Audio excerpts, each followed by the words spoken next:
Yeah, any listings I want to talk about coming up. Anybody have any listings you want to talk about?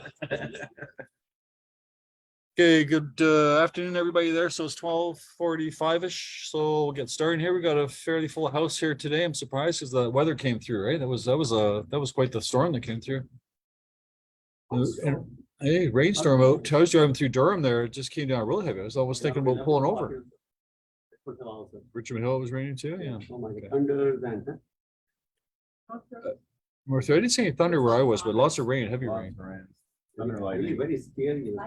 Last time it flooded the golf course. Is that right? Yeah. Oh, up there. Yeah. Okay. So probably did it again. Did they get back to you yet? We're okay with that. Okay. So what's everybody doing today that lives in the 416? Voting. Yeah. Only Saunders Voting. can stop child. Now, let me give you a lesson, right? So if you don't vote, you get things like mandatory medical insurance. I voted and I still don't. I voted against it. Right. So I'll get into that in a little bit here, but yeah. So elections are today. So you got Chow. Chow is the last person you want to see win. Only because she's a left-leaning NDP and they like to spend money on social services and they like to tax. So her idea is to have 25,000 affordable housing units and to tax you to pay for them. But Chow, right? So if you think that's the right thing, that's obviously, I'm not telling you how to vote, but you know, that's sort of the thing there. And she kind of fell off the face of the earth when Tory and his guys came in. Because you figure that Ford came in, Tory came in, and these guys were opposite of left, and then she just sort of disappeared into the wilderness, and then Tory went and got lucky, and then he screwed things up, and You practice that? no, I just made that up. Hey, listen, if you're 69 years old and you're with that 31-year-old, you're lucky. Hey? Is that a bad one? That's bad. All right. Anyway, so it's funny how it goes there. This Annie Bile, apparently, she's come up strong. She's in like 20 points now. Chow has always been the 30% of the people were voting for. Now this girl's come up to the 20th, and she was the one that was the deputy mayor for Tory when he was not available. So she's got credentials, but at the end of the day, who knows? I mean, we'll see what happens. But I'm not sure what the voting for municipal elections. I think they're the worst of them all. I think municipal is worse and provincial's next to worse, and then the federal's probably the best, but even then it's not the strongest. Anyway, so that's happening today. Yeah, okay. So open houses, anybody? No open houses. Okay, anybody have any listings you want to talk about? I said I do. Who said I do?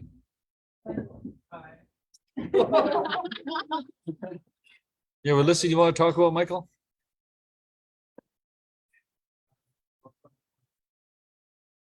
Now's your chance to get it. Got a room full of anything.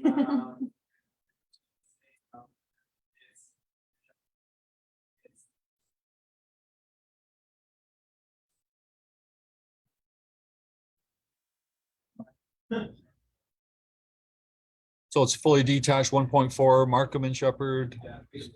Now, did you base in-law apartment? Okay, did you do a price strategy on that property? Yeah, so I listed low. I got. Okay, how low is low?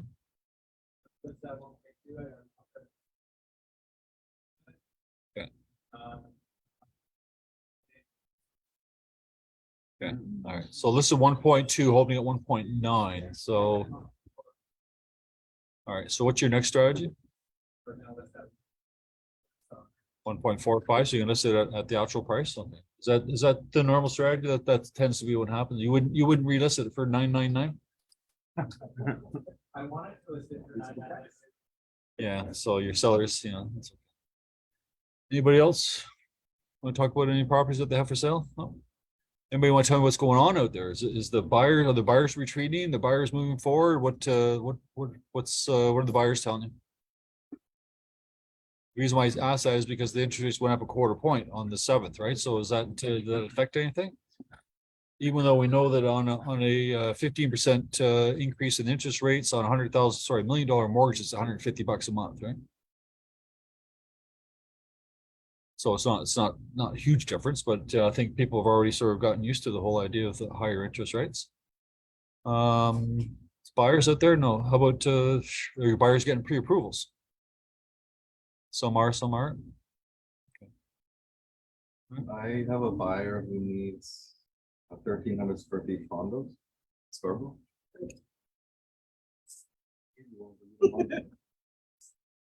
1,300 square foot Scarborough. There's got to be lots of them on that. On where is it? Bridle Town Circle. Does anyone have something in Broadway? There's usually something always there, isn't there? But in the older build, like, yeah, particularly you want 23, 30, so 23. Probably. But you also have the Skymark as well, right? Yeah.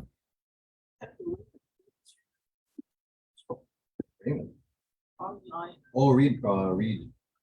Reed. Mill. I think those are 1100.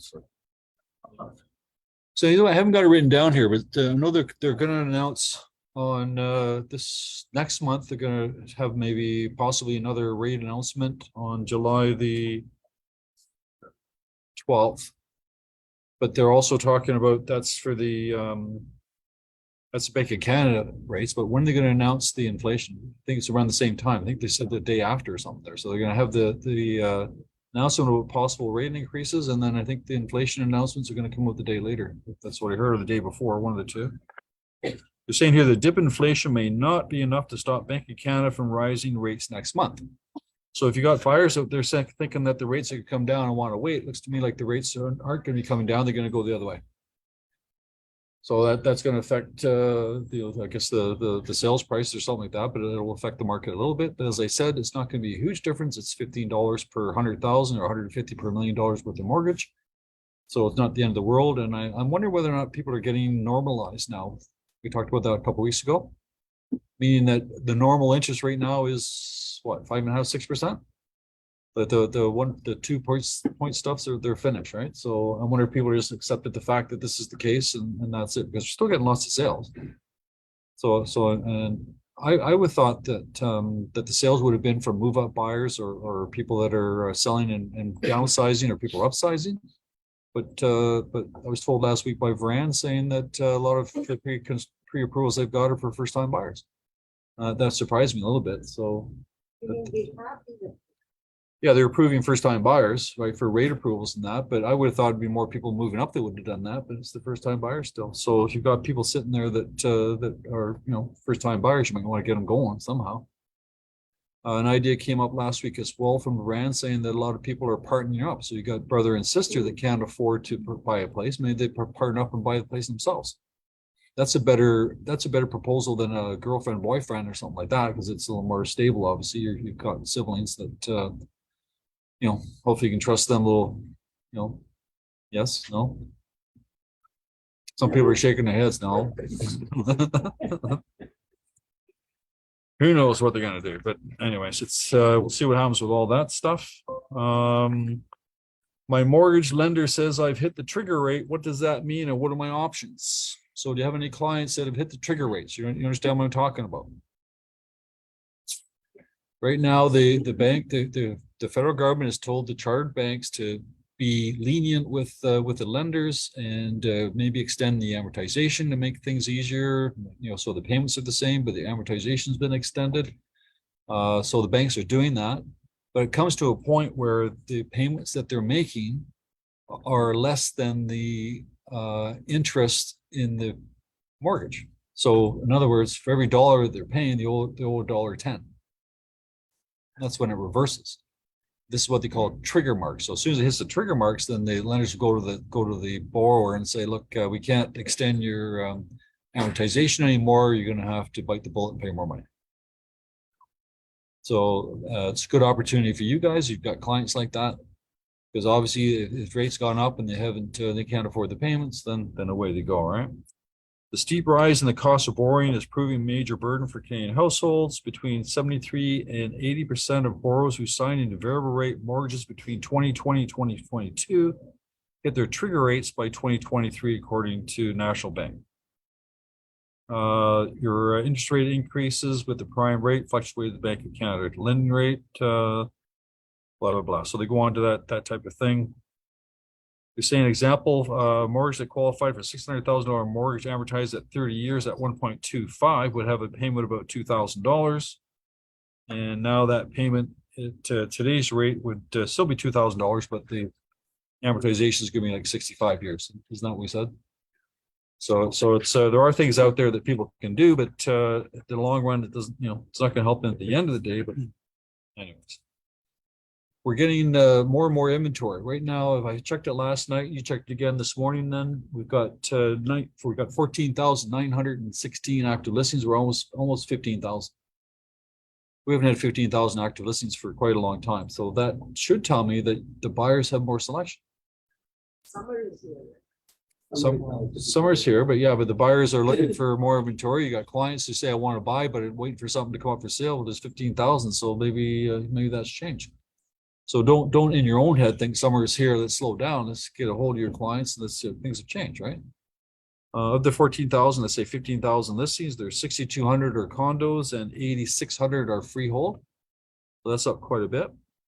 I can't remember June of 22 versus June of 21. I want to say that sales were down probably 40%. Anybody recall? June last year June 22 versus June 20. We ended with about 6,200. Sorry, June 22 versus June 21. I think the sales were down. 22 is 6,100-ish. 21. Probably not. About 86. 86, yeah, all right. So about 40%, right? And so last year sales are down about 40%. So this June sales are actually up 11%. Oh, so but from last year, but only because last year was so dismal. Right. So he put things in perspective here, right? Condos sales themselves are up 16%, freeholds are up 8%. These are unit sales. I do not know about prices. But I'm thinking that prices are starting to creep up. You remember last month, even though the sales themselves were up 25%, but the units themselves, the average price was down 1.5, I think it was 1.8, something like that from last year. I think this will be the first month that you're going to see year-over-year price increases. We haven't had that for 6 months, 8 months. So I think you're going to see that, and that's going to be positive news. Take advantage of that news when it comes out. So that's positive. Leases, there's 6,600 active leases for lease right now. 2,700 of them are freehold, 3,800 are condos. Does anybody notice anything going on in the lease market? Is that slowing down, picking up? There's nothing. If you're looking for a house to rent, If you're looking for a house to rent, there's less than 3,000 houses for rent. Right? how many of them are basement apartments or whatever? So think about the poor guy that's up to here. He's trigger marked on his mortgage already. His mortgage payments have doubled and everything else. He wants to sell the place and rent something, but there's nothing to rent. So in East Gwillimbury, we got the client we took as a tenant. Sorry, the tenant we ended up taking for our client bought something in 2021, and after a year, basically can't afford the place, and they ended up having to rent full year up front. They're willing to pay, but they just got into something that was brand new, and Where they went? couldn't really hold it up. Wow.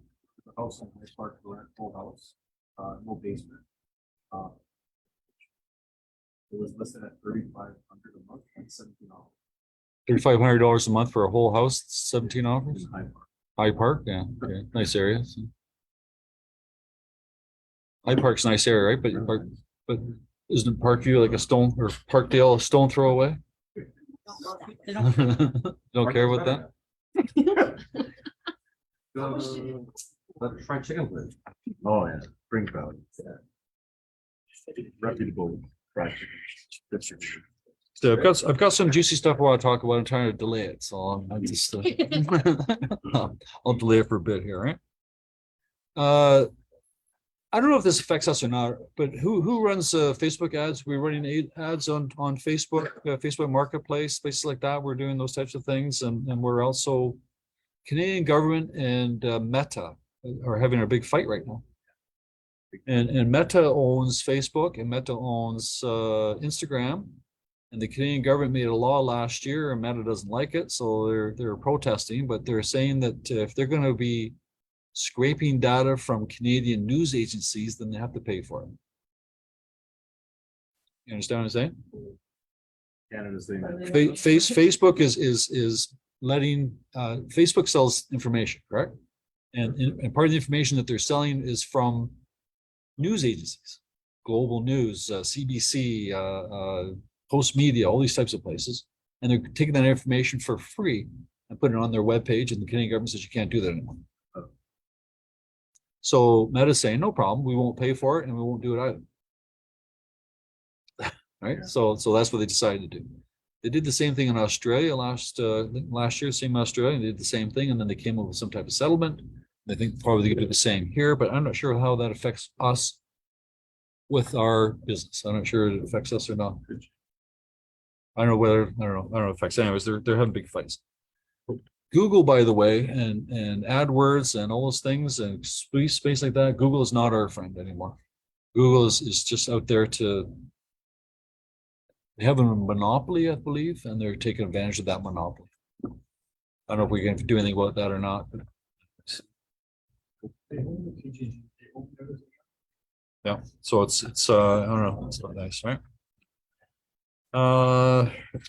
I've got a bunch of random stuff here. I'm just going to go at it.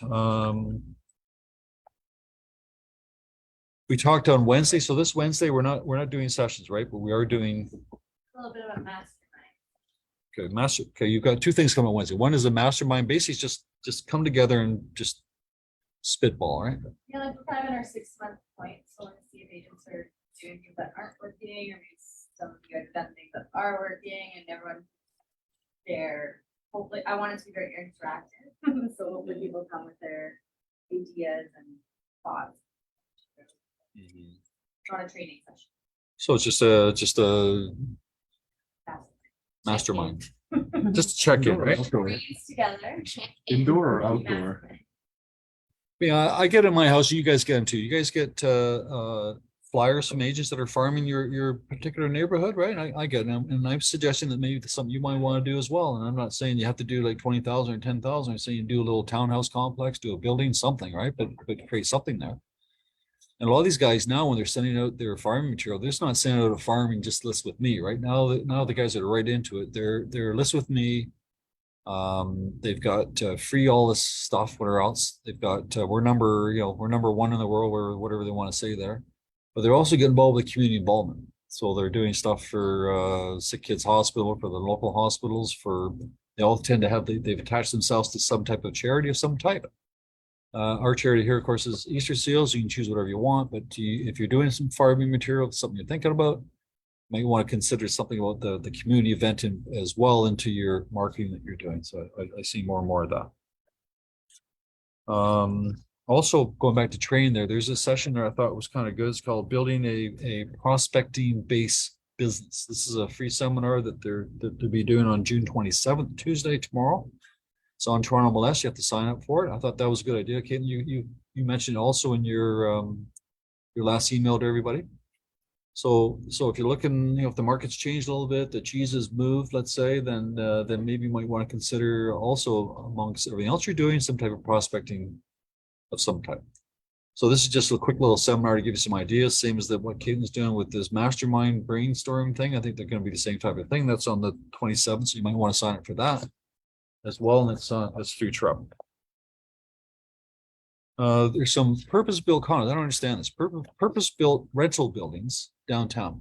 You don't see them very often, but there are a couple. One's on Dundas. One's called the Campbell downtown, Brentwood Towers, the Waverly on Spadina, the Taylor.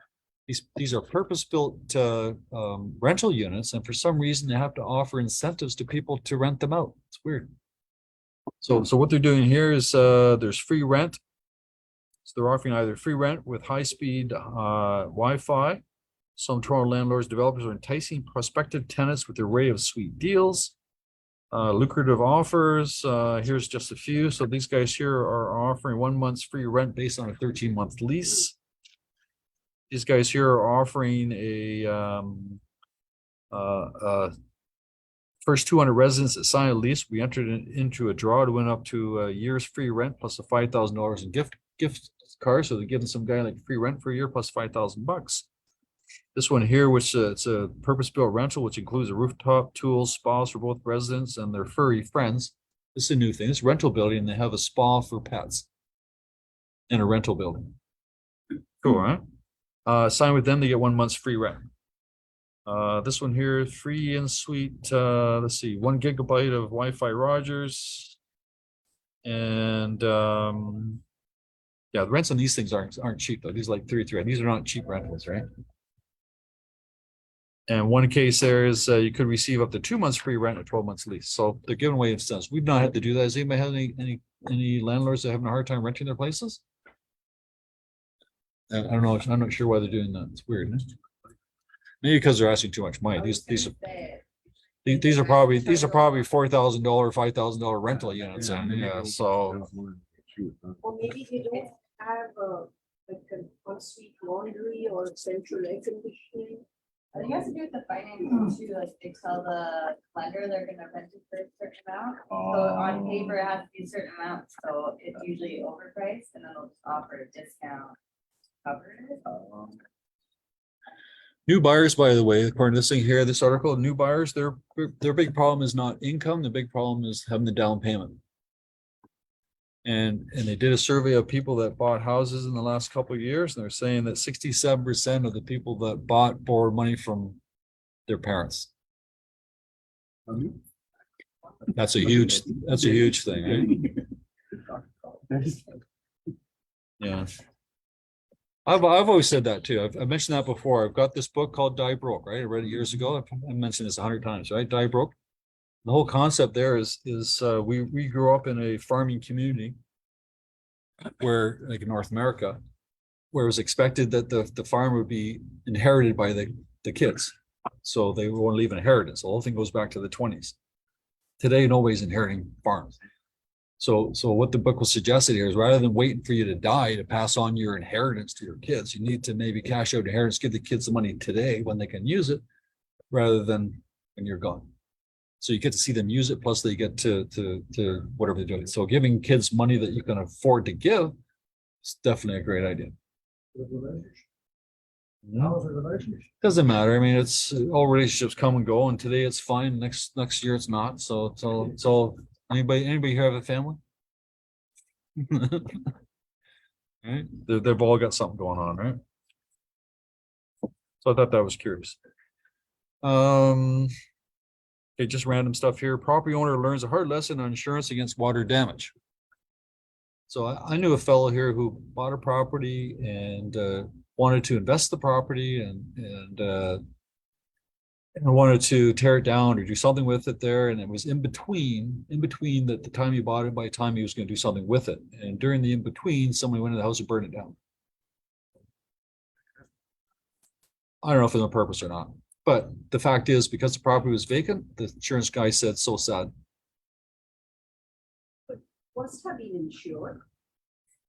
No. So just so you know, when properties are vacant, they're not insured. Oh, doesn't the owner insure them?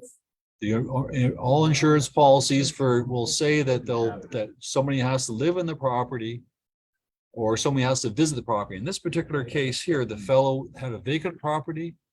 He had water damage in the property. The insurance company refused to cover him because even though somebody was visiting the property every 1 day or 2 days, the policy said that the property has to be occupied. Because it wasn't occupied, they're not paying for it. Completely vacant, right? No furniture. Completely vacant, yeah. All right. Nobody's living there. Okay, nobody's living in the house, so it wasn't covered. Even if it was furniture, it still wouldn't be covered.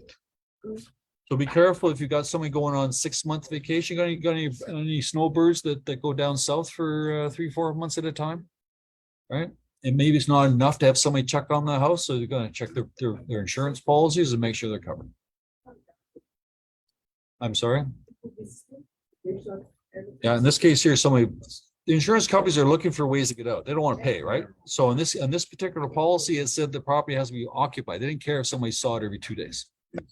So what can be done? Like and just so you know, the insurance policy, I'm making this up. The insurance policy in this case was $500. A normal insurance policy would be $1,500. So if you're looking for a bargain, you're going to find it. Yeah.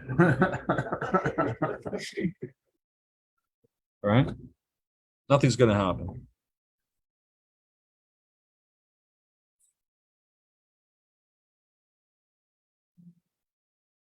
Okay, I'm going to get into the juicy stuff in a second here.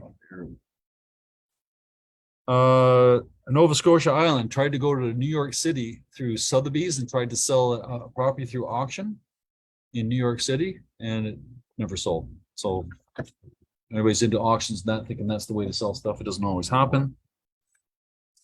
But they did start letting sold information. I know they're doing things there. Yeah. And I was driving along Taunton again today there through Durham there. Has anybody been through that area, Taunton, north of White's Road, like the Seaton area? This is property that the Ontario government traded with some developers and builders, so they swapped land. So this land now is being taken up in Seaton, and there's hundreds and hundreds of homes. So if you're thinking about a farm area that we talked about, there's a perfect area to scout and look around, see who the builders are, see the different models, see who's moving in, because we guarantee that a lot of people that bought those places bought on spec. They're going to probably flip them out or rent them out or something there. So there'll be an opportunity in the future to get that stuff sold. So if an established neighborhood, the turnover rate, if you're thinking about farming, turnover rate in an established neighborhood might be what, 5%, 8%? Has anybody ever done those? So in other words, if you had 100 homes in that neighborhood, maybe 8 might come up for sale. I bet the new construction, new developments within a couple of years, I bet you that number jumps up to about 15%. Because a lot of people have bought to speculate. A lot of people have bought probably over their head. Some people have bought and realized, hey, I gotta put my own fence, or I don't like my neighbors, or this is too far away, or all those various reasons. So if you're thinking about doing that, that's a perfect area. You might want to scout and see if you can sort of track something down that area. Same thing out in where's the other place? King City. They did that too. Somebody was telling me on King City they had like a bunch of places that they sold last weekend that people were lined up to buy them. These were $3 million properties, and they sold out in one day. That was last weekend. That was a 4,000 square foot for $3.2 million from the builder. It seemed cheap to me in King City. I don't know. So I'm not surprised they all sold out. Yonge Street and this is too bad. Yonge Street and St. Clair. They had planned to build a 17-story nursing home with about 300 beds. And because the government came in and changed the rules with wanting more construction and more things being built, they scrapped that idea and they're going to replace it with a high-rise condominium with 655 units. So that'll be a new condominium. So that's kind of interesting. The old age homes disappearing. St. Clair. Yeah. So instead of a nursing home. So every nursing home is going to be condominium. I think that's kind of bad news myself. That's really bad. It's not really bad. What happens to the senior citizens? Right. They get to senior citizens get to stay home with their kids. That's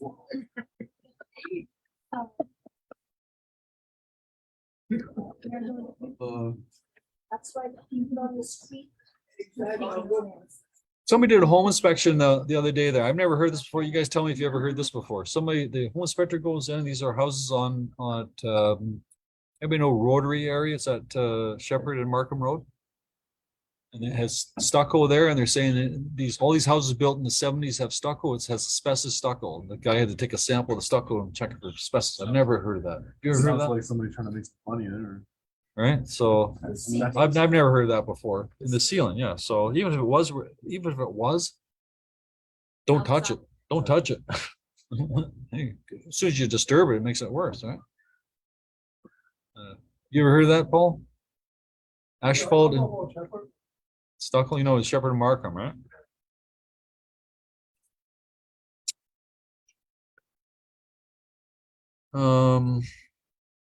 Anybody, I don't know how much. Do you guys get money? Do you guys get money from Trudeau? Trudeau's trying to pay you off. Really? Did you guys get it? Do you guys get, maybe you don't, maybe you do. I don't know. I know. The climate action incentive plan. So so they're taxing you at the gas pump for what? For carbon, and then they're giving the money back? Why bother? Gotta show that you're doing something, right?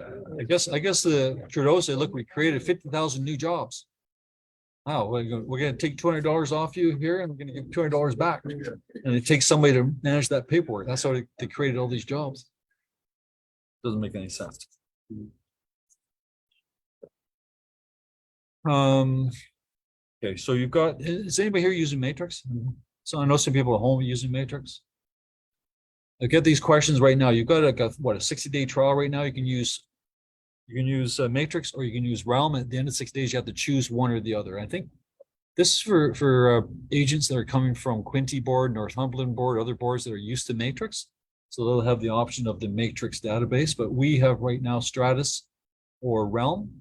And so you're gonna have a choice in the future to go Realm or Matrix, but I think most people here are probably gonna go Realm, I would think. Has anybody played around with it? Is it still too early for that? We have more important things to worry about today. Okay, it'll come later. Okay, so let's talk about, okay, room dimensions are mandatory now, and the PIN number is mandatory, and the square footage will be mandatory in July, I thought they said, right? Was it July 1st? Yeah, July 1st, but I'm still waiting for Treb to give us the information for square footage. So hopefully that'll come out this week. Treb, by the way, is that the communication has been horrible lately. Absolutely horrible. So let's get into which one. No, let's just talk about this one more time.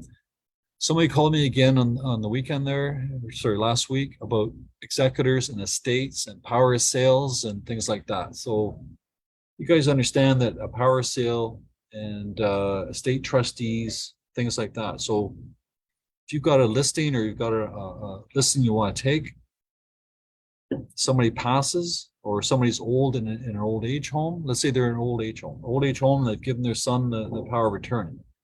When they list that property, the seller is the owner, not the power of attorney. Many times I see Joe Blow, power of attorney. Well, Joe Blow doesn't own it. Joe Blow can sign on behalf of Mrs. Smith. But the owner is Mrs. Smith, not the power of attorney. So all the paper has to be in Mrs. Smith's name, and the power of attorney just signs on their behalf. Everybody okay with that? That's when Mrs. Smith's alive. When Mrs. Smith passes away, the power of attorney passes with her, and the power of attorney no longer exists. There's no power of attorney once it passes. Once they pass, it goes to the state trustee. And the same rules apply. The state trustee selling the property is sold by Mrs. Smith, the estate of, not the executor. So I see the executor or estate trustee in some listings, and you'll see it, and I know, well, so-and-so did on this listing, yeah, well, so-and-so did it wrong. Okay, and so anyway, just be clear on that. Where do you want to go first? Want to talk about something you can't change, or something you can't? Okay, let's do insurance. So last Tuesday, we talked about it on Monday. I'm surprised they did it, but last Tuesday, they've gone ahead and they had 80% of the directors voted in favor of the mandatory health insurance. And when they came up with that thing, Treb did, they had a small little section on the notice saying they're going to do this, and the social was a little survey monkey survey. You're supposed to open that up. You open that up, Ginny, you said? And the survey said what? Do you like it or don't like it? Whatever it said, right? 2% of you filled out the survey. And based on that 2%, the directors took that directive and they voted in favor of going with this mandatory insurance. So what's happened since is a lot of people are mad because it is definitely age discrimination. So going off the top of my head, there's $750 maximum per year for your prescriptions. It's $500 maximum per year for massage therapy or something like that, whatever stuff's out there. And there is no dental. There's a $100,000 life insurance policy, But if you're 65 years old, then it drops down to $50,000. There's a $25,000 critical illness insurance policy, but if you're 65, it drops to 12,500, and if you're 70, it's zero. You still have to pay the $660 per year, regardless of whether you're covered or not. If your spouse has a plan, too bad, you're still paying your $660. And this is the weird part, because when my kids went to university, they also had mandatory health, but if you showed them that you're already on an existing plan, then you got a waiver. I thought for sure that's what they were going to do in this case, but they're not. 660 times 96,000 Ontario realtors works out to something like $67 million per year premium. That's huge, right? So if I were you guys, I'd invest in that insurance company, whatever insurance company it is, and there's lots of dough going there, right? So I've got, if anybody is, some people might be happy with this, and that's great. Some people might think, hey, it's age discrimination, or some people think I don't like Trev telling me what to do, or some people might say an independent contractor, nobody can tell me what to do. There are now petitions going about. I'm aware of 2 of them. And if you want to take action, go petitions and say like this is ridiculous. I can sign this petition. I'm not sure if it's going to go anywhere or not, but there it is. So if anybody's interested in those, just Google it. Say petition for RIA's insurance. You'll see it sitting there. Assume that's where it is, right? Now, if you've got petitions online, so go online and do the petition, right? There's one No, on it won't be on Trev. Trev's your enemy. Change.org. Change.org. Change.org. So that's one of them, right? Now, if you do happen to have a spouse that is covered on medical insurance, then, and let's say your coverage here is 80% and your other insurance is 80%, then the 20% that you're not covered will be covered by these guys. Okay. So there's a bit of a reprieve there, right?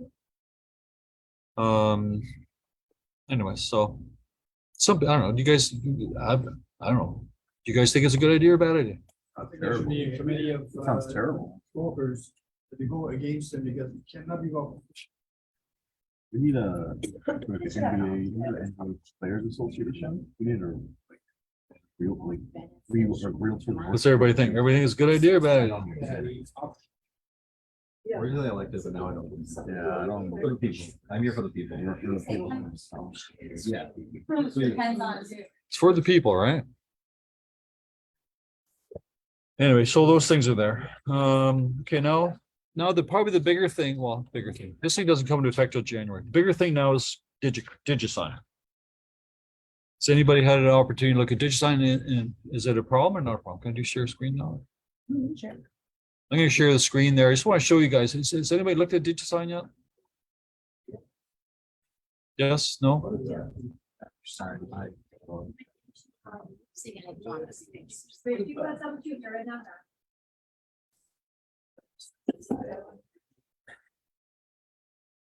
I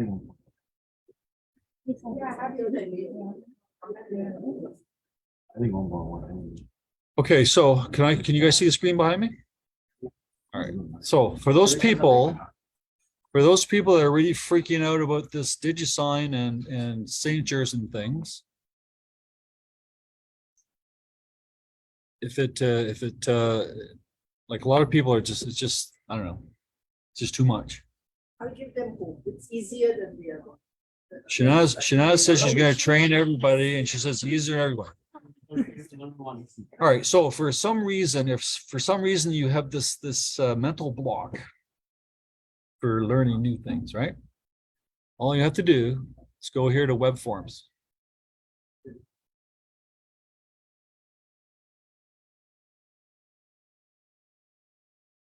It's coming in now. Okay, web forms. Shopping cart. Oh, that's Dubai. Shopping cart. Authentisign. You have to click on learn more. It's 1 year Authentisign, costs you $129 and you get the first 30 days free. So if you want to go to Authentisign, you log in here and you set up an account. Will it That's keep all of, yes, that. And likely, I don't know for sure, but likely it will, if you got previous files or stuff sitting there, likely they'll still be there. Oh, really? I do not recommend this. I think we need to move forward. This is an old technology. It's owned by a company called Lone Wolf, who took over a company called Volleys just recently too. So really? they're buying everything. They're like they're a big capitalist company, right? Yeah. Wow. So if you're really hung up and you don't want to learn something, then there it is. But if you want to use DigiSign, which we are recommending, you can go to, where am I going to go? I can go to SkySlope Forms. SkySlope Forms. I'm going to move myself over here a little bit. When you first sign into SkySlope Forms, it's going to have you go through a bunch of stuff, right? But what I want you to do is go to your profile, first step, and make sure that you're set up.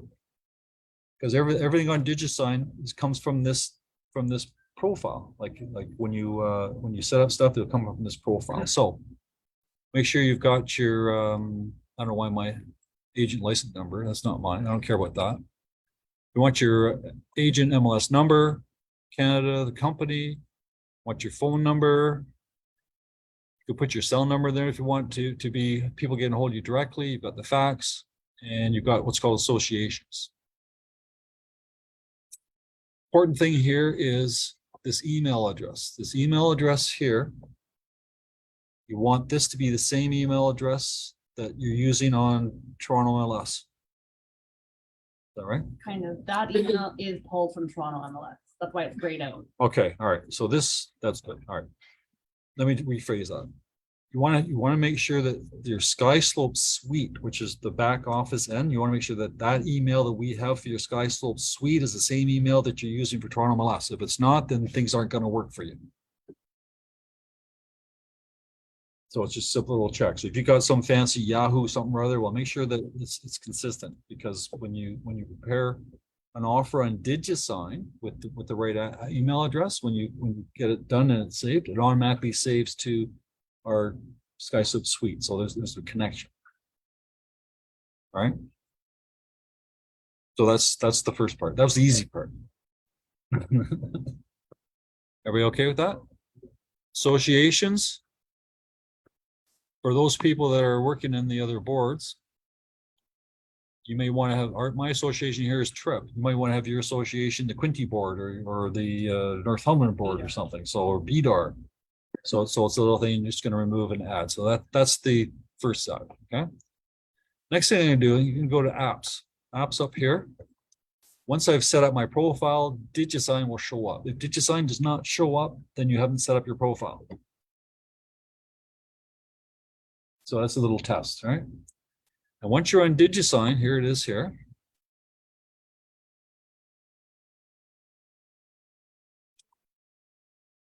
And they call them envelopes. So I remember told you guys I've done 20 of them or so. Here they all are. I'm practicing as we go, right? Some are halfway, some I've done. I'm just playing around with it. So I can do a new envelope. I can choose a property, which means if I choose the property, I'm going to put an MLS number, and it's going to pre-populate it with the owner's name and the legal description and the PIN number, stuff like that. It'll automatically do it. But we type offers for you. So this is going to be for people that do their own offers. We type offers for you. So in that case, you're going to put no property. Right?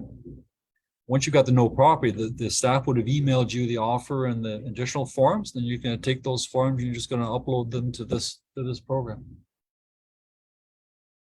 So I'll just pick one here, something here that's private. This is Kari's computer. I don't know.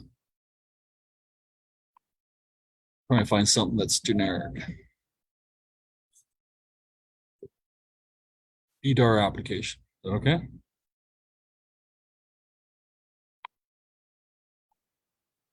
So here it is. Here is BDAR application. So if I have one document, two documents, whatever I want to add, they're all simply there, right? So now I've got document. Is there this look familiar so far? Same as that side? Exactly the same, right? Go next. I'm gonna put myself here and I'm gonna add somebody. In this case here, you can't. You've got to add the person as a recipient first. You just don't type it in. So I want to send Cardi something. Cardi's not there. Yeah. Cardi is there. All right. I'm gonna say Nelson. Nelson's there. I'm gonna say Ginny. How about Raj? Raj Paul is not there. So if your client's not there, then you have to click here to add new recipient. Right? So it's easy enough. So I could add him, but I'm not going to add him. I'm just going to, I'm going to add Carly. Same thing, right?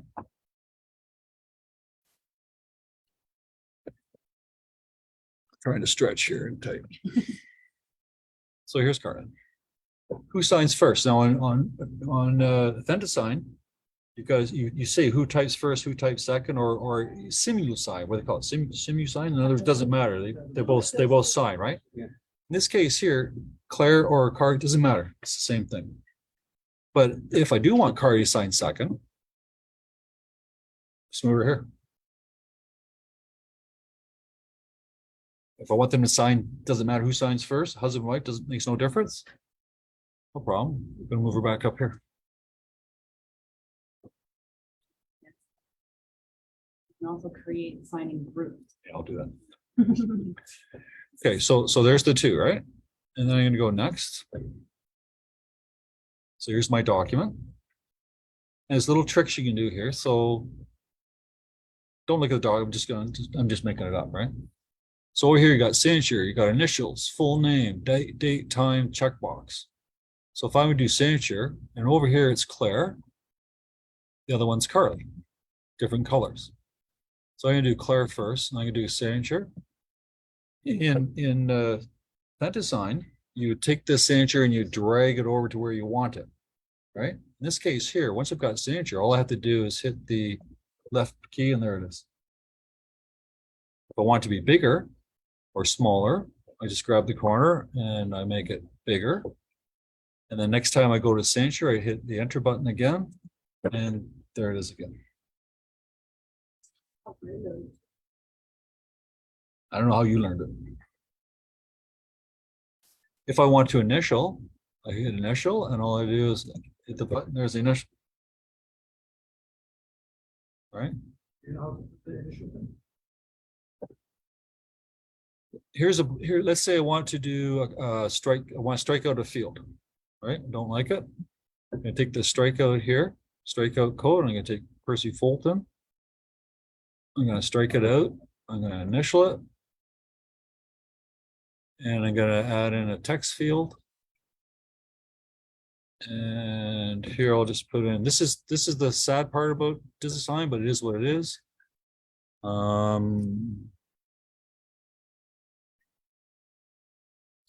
can't spell.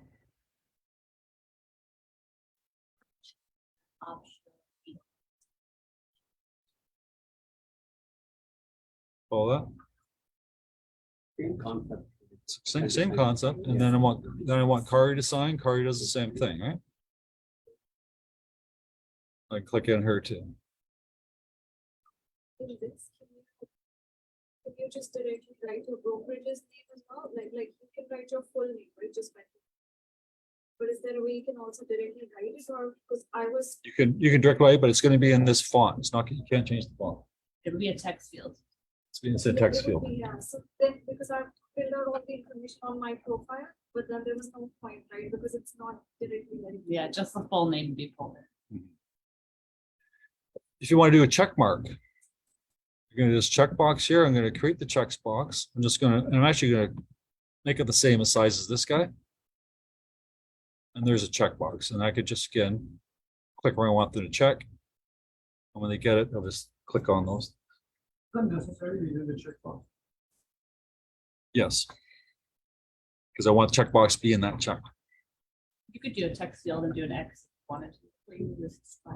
Now, what Kari said, let's say at the bottom, let's say you got 4 people that are signing. I'm getting a little heavy right now. I don't want to get too heavy, but I can just, if these things were consistent, I could copy them all. This is not, by the way, it's not mobile friendly, right?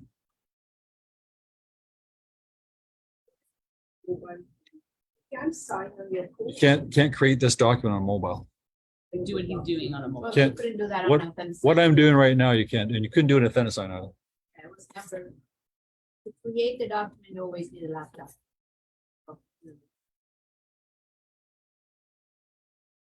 Okay, so, and then finally, if I'm going to copy a group, I think it works like this. I can get too deep into that. You can actually copy a whole group of thing and copy and paste blocks, things like that too. So there's other things you can do. And then I just send it.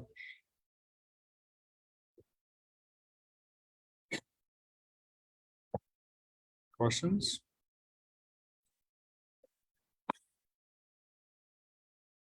No questions? This is effective on.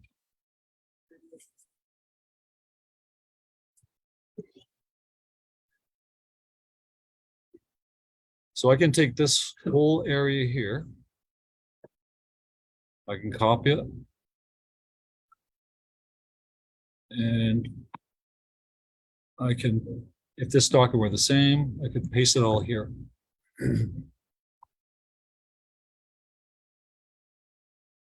So then got a mouse. Too much? Is it too much? We'll find. You're one of my stars, man. He's out. Any question? We're gonna call you in the. They'll call you. They'll call you. I think they'll call you. Practice before you go live. Okay, so I'm gonna send it and I'll do it here.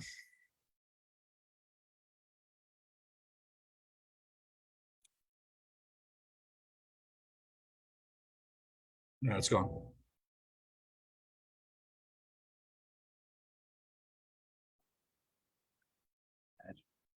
Hmm? Does it seem, I don't know. I know nobody wants to put up their hand, right? Where they got it down pat or so confused. No, it's very easy.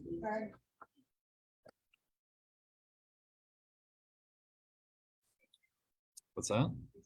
So I said this is the online signature stuff. Oh, I don't know what you're talking. oh, okay, all right. So for new guys, this is how you're gonna be sending your offers to your clients and doing your sign backs and stuff like that, unless you want to get in your car and drive there, that's fine too. Which some people still do, right?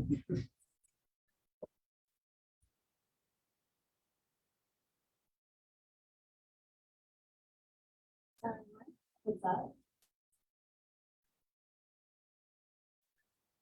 This is special.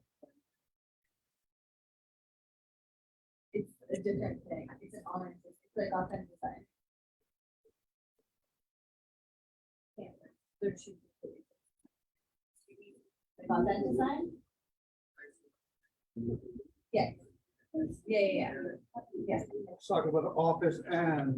Yeah, no, I think. So what's the question? Merge what we currently use as our office guy slope and then this. Yeah. Yeah. Same thing. And it was. It's not, only if you use the right, only if you use the same email address. Where's Carla? Better call her. I want her to push her, or her phone and push that thing from. Oh, Where is she? yeah, they call. I know where, in our phone? It's part of. Different product. Okay, so now once you've got that signed, and it gets a little heavier here now, but if you go to the Sky Slope suite. We go to my apps, we go to Sky Slope itself, which you guys have access to. Okay, I'll sign her. Okay, that's fine. Over here, we have working documents. And what's going to happen there is that I've got my personal documents. So anything you did on DigiSign is going to be saved to this program here, which is what you're talking about, I think, bro. So here's the same document. So once the documents are fully signed, they show up on this program. So everything sort of connects there. I don't want to get too detailed into too many things here, but everything will connect eventually. if you happen to be doing your own offers, we're gonna set up some templates so you can do the pre-typed ones there, or you can certainly do your own. A lot of agents will do their own anyways. They'll load up their own templates and things like that. If you go to SkySlope and you go to help, there's little things here. It's called the new DigiSign using the dashboard. So there's a little 5-minute video, and we've sent this to you as well, but have a look at it. There's a little 5-minute video that says what's your dashboard do? Creating an envelope, adding signers and recipients, creating the checkbox group, adding blocks, adding blocks. Can you accept that offer or accept that thing or sign it? And user preferences here at the last. I made mine the first, and then tricks. Do you want to see it being accepted on the screen? No.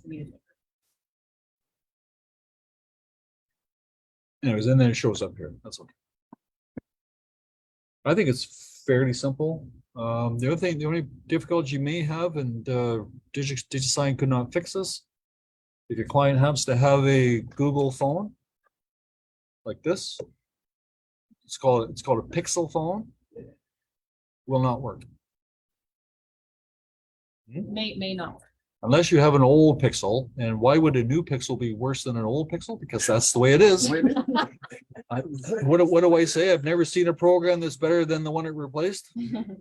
So Chad's got he's got a Pixel phone. What's your 7? His doesn't pay though. 6? 7 Pros, and what's this one? 7 Pro, his works. It's not consistent. Don't go there. We've already been down it. So the only thing I'm warning you, if you've got a client, if you have a client that's got a Pixel phone, you're trying to do a digital sign and something's going wrong, just remember the word Pixel and then I said it to you and that's it. Okay, so there's issues with that program, and as far as there's 3 things that it doesn't do. That text, that courier text, and the size of the text cannot be changed. Google Pixel phones, sometimes it works, sometimes it doesn't. Doesn't work on mine. My phone's brand new. Why would it? I just do it well. I have no idea. Oh, okay. I got mine in 2022. When'd you get yours? Same time. So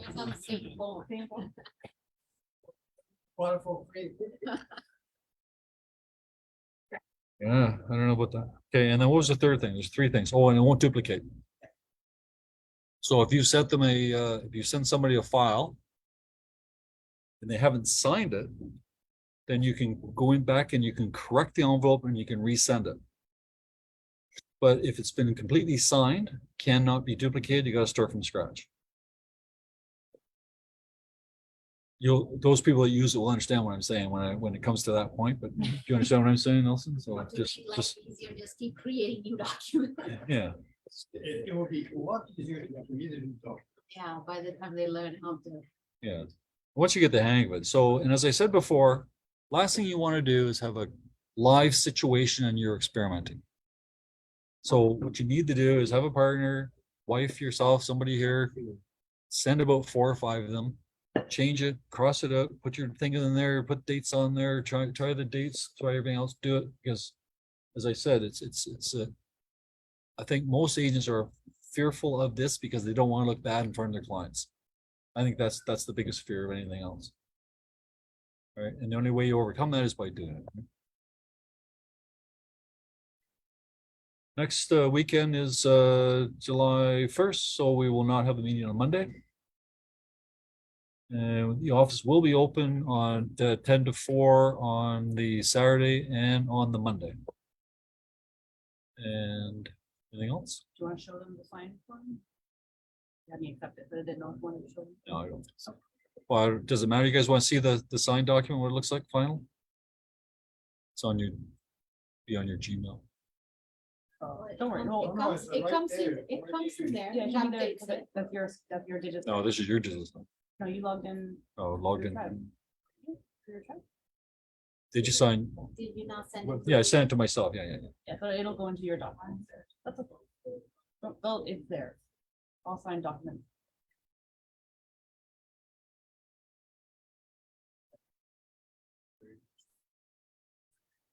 No, it wasn't bonus though. I thought we were doing, Let me take a second and just find. that was June the 5th.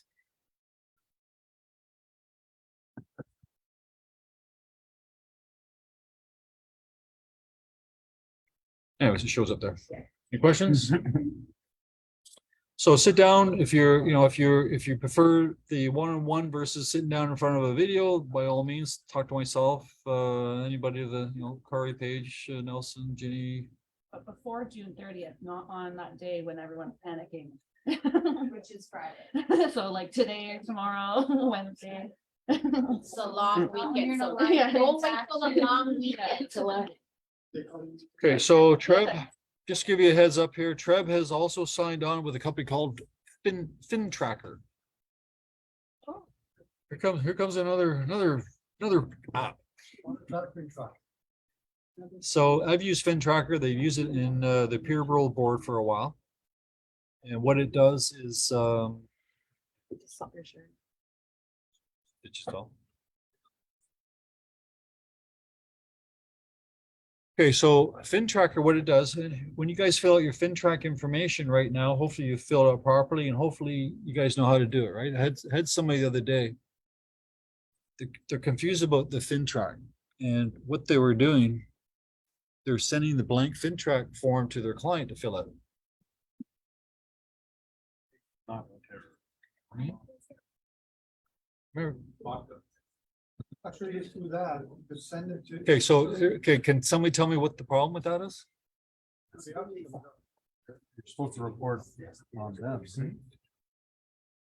Anybody know why? Got to see in person, so that's what it is. Why? Why? Because you Can't wanna ask make them to sure- Why? verify that they don't Why- have illicit. Why do you have to see it in person? So if you're dealing with a crook and you ask the crook to fill out his FinTrack, you think he's gonna fill out? Angel. It's our job, and you're gonna say to me, well, he's not a crook. I know he's not a crook, but when FinTrack police come in my office here and look for paperwork, they don't know whether he is or isn't, so they want to see that paperwork. So if you send it to your client to fill out, obviously, you're not looking at the information yourself. You have to look at it yourself, right? So what this FinTracker will do is you'll take their driver's license, you take a photograph of the back of their driver's license, and it fills out the FinTrack for you. So then all you have to do is look at them and look at the license and then fill out the rest of the information that's not there. I tried it a couple of times. It works okay. I mean, it doesn't fill out all information, but fills out some of it. So that's coming down the tubes. And what else? Somebody comes to me all the time asking me for properties. They got clients that have money, they want to spend money on property. So I just noticed here coming across here, it's 300 Roslyn. Sorry, it's not here. It's a different one. It's a piece of property anyways in Ajax. It's listed for $1 right now. It used to be owned by the Toronto district, no, I guess the Durham schools. I don't think it has a school on it. It's just the lot itself, probably the yard for the school itself. So if somebody wants to buy a property like that, I think it was like 14 acres or something. It was huge. No, 4 acres. Right now it's asked for $1. It's going to be selling for, I don't know, 14 acres, going to be what, 14 million bucks, $1 million an acre. Somebody has a buyer that wants to invest in that type of raw land and do a future development, then that's out there. I get calls all the time for that. You get calls too, investors? No? Usually it's the new agents. Okay, anybody else? Anything else?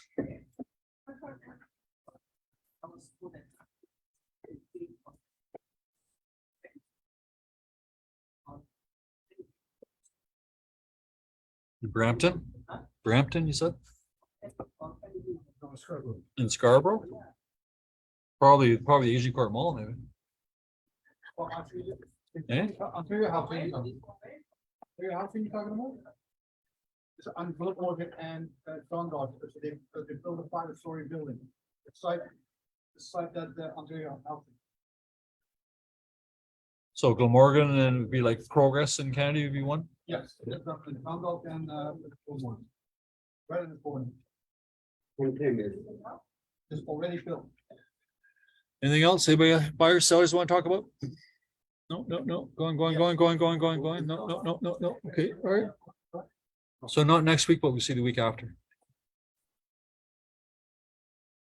So what are you saying, Rebecca? Like, you're asking me where they building it or? Yeah.